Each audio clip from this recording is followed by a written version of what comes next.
الحمد لله رب العالمين والصلاة والسلام على إمام المرسلين وخاتم النبيين ورحمة الله للعالمين أما بعد.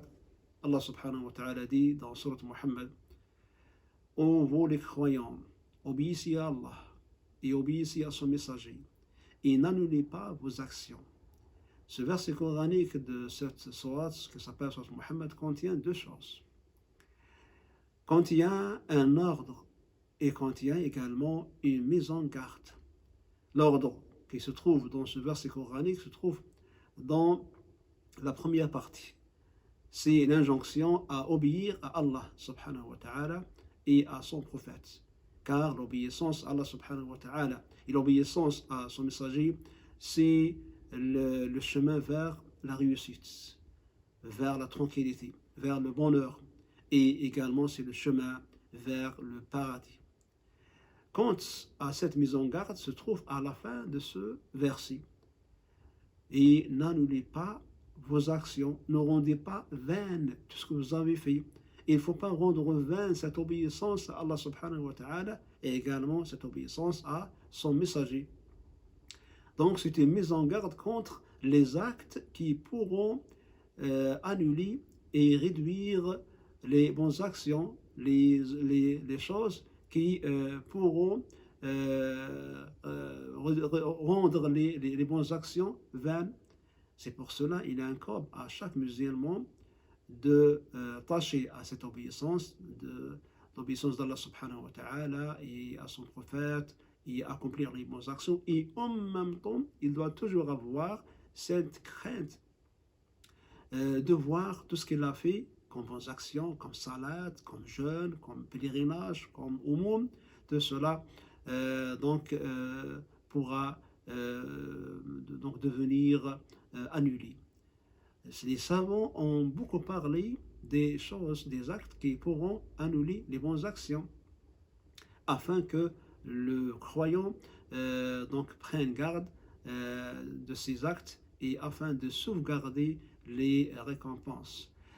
À la tête des actes qui pourront annuler les bonnes actions, shirk, le fait de tomber dans le polythéisme, le fait de commettre un acte parmi les actes de polythéisme. Il incombe à tout croyant et à toute croyante de bien savoir le shirk et tous ses types, afin bien sûr de se prémunir de cette annulation. Parmi les types de shirk le plus répandu dans cette umma, c'est ce type qui s'appelle l'ostentation.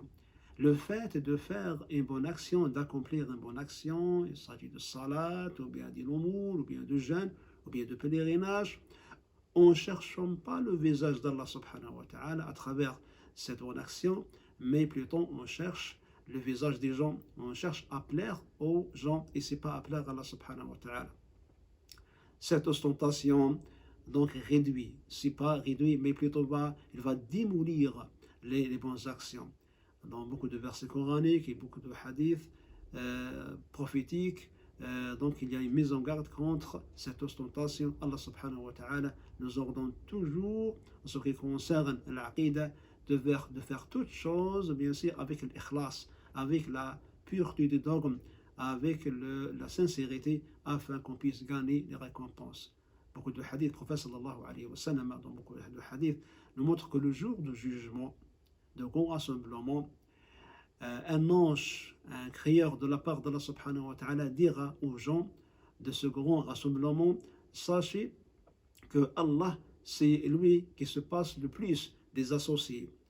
Quiconque a accompli une bonne action en vouant par cet accomplissement les gens et en cherchant leur amour et leur satisfaction, alors qu'il aille réclamer sa rétribution auprès de ces gens-là, car Allah subhanahu wa ta'ala n'accepte pas un associé. Dans un autre hadith de Abu Huraira, hadith de l'imam Ahmed, Allah subhanahu wa ta'ala dira aux gens le jour du jugement que moi je suis celui qui se passe le plus des associés. Quiconque a accompli une bonne action en cherchant l'agrément des autres, donc je vais délaisser son action et je désavoue tout ce qu'elle a fait.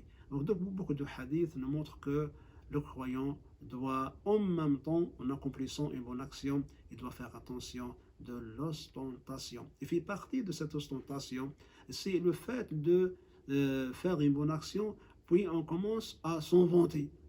Il fait une bonne action, pèlerinage, ou bien surtout l'aumône. Surtout l'aumône, celui qui fait une aumône, il doit faire attention à ne pas annuler cette aumône. Allah subhanahu wa ta'ala, dans Surat al-Baqarah, dit: ô vous les croyants, n'annulez pas vos aumônes par le rappel et par le tort. Deux choses qui pourront annuler cette charité.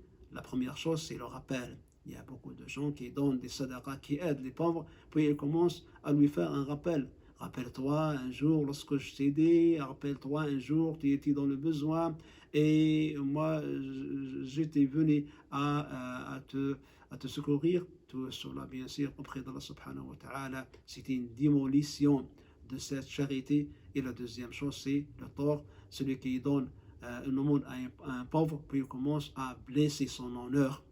Alors Allah subhanahu wa ta'ala n'accepte pas cela. Le prophète sallallahu alayhi wa sallam, dans le hadith authentique de l'imam Muslim, d'après Abi Huraira, il considère cette chose, le rappel, comme l'un des péchés capitaux. Et il dit que Allah subhanahu wa ta'ala, il y a trois individus dont Allah subhanahu wa ta'ala n'adressera aucune parole et ne va pas regarder à ces gens-là et ils seront privés de la miséricorde d'Allah subhanahu wa ta'ala. Parmi ces trois individus, quelqu'un qui donne une aumône, puis il commence à faire un rappel. Donc, la deuxième chose, c'est l'hypocrisie. Il faut faire attention de l'hypocrisie et de ses types, parce que l'hypocrisie, c'est la chose qui réduira en vain les bonnes actions. Allah subhanahu wa ta'ala nous a mis en garde contre cette annulation.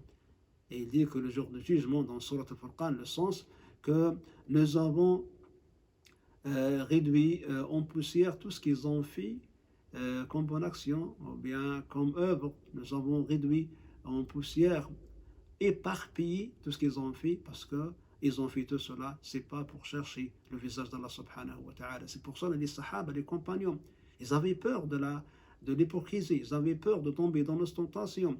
L'imam al-Bukhari, dans son authentique rapport, d'après l'un des grands tabi'in qui s'appelle Abi Mulaika, qui a dit que j'ai fréquenté 30 compagnons qui avaient tous peur de tomber dans l'hypocrisie.